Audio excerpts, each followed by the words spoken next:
Back with another video, and today I'm going to be talking about the not Dragon Ball games. Well, two I'll say in particular, and then one Naruto game.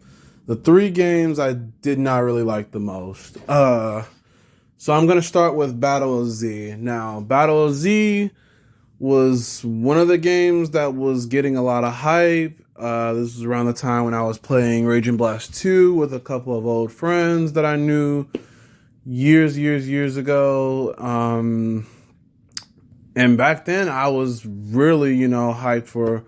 I wanted a Raging Blast 3, but people told me, give up on that because that may or may not ever happen. Which I was saying maybe it might, but to each its own. It is what it is with that. And I think a month later, so I tried. I think after I was done playing Raging Blast 2, I tried the Battle of Z demo, and it was good on some occasions. On some occasions, some levels, it was good. I didn't mind it at first, but then every time I would play the demo, like something about that just gave me a headache, and I just didn't like it. Like the fighting style, the requirements, the stuff you got to do for the game, like how to pull off the spirit bomb and all that. I just couldn't do it. Like it just gave me a headache. I mean, I played with some other friends, I think, and they knew how to mod.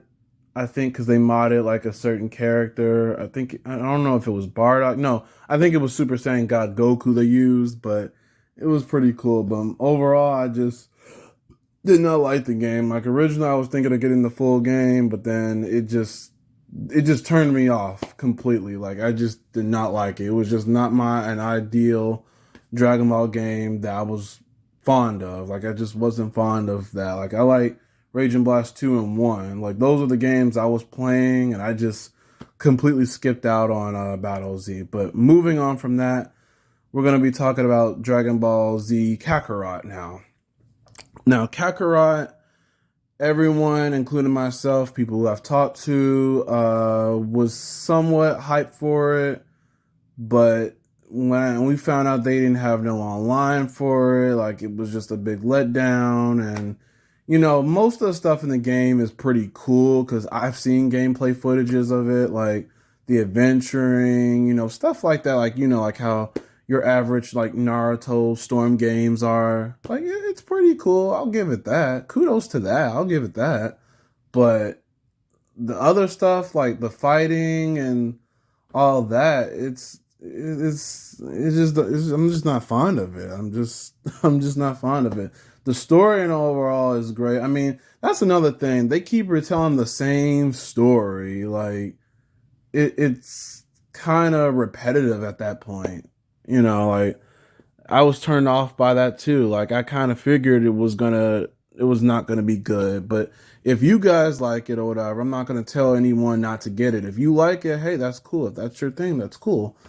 But it's just not my thing. I know I had a friend or someone who I used to be friends with was mad at me for not helping them play the game, even though I didn't know nothing about the game because I've never played it myself. But yeah, I had that, and me and that person are no longer friends because they were, being petty. But moving on from that, Shinobi Striker. Let's get this over with very quickly.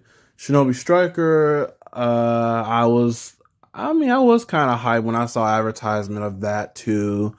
I was playing Storm 4 at the time still, and I still play it sometimes from time to time.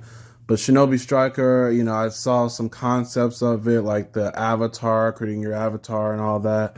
That's pretty cool. Everything else, is just not, I'm just not fond of. But that's all for today.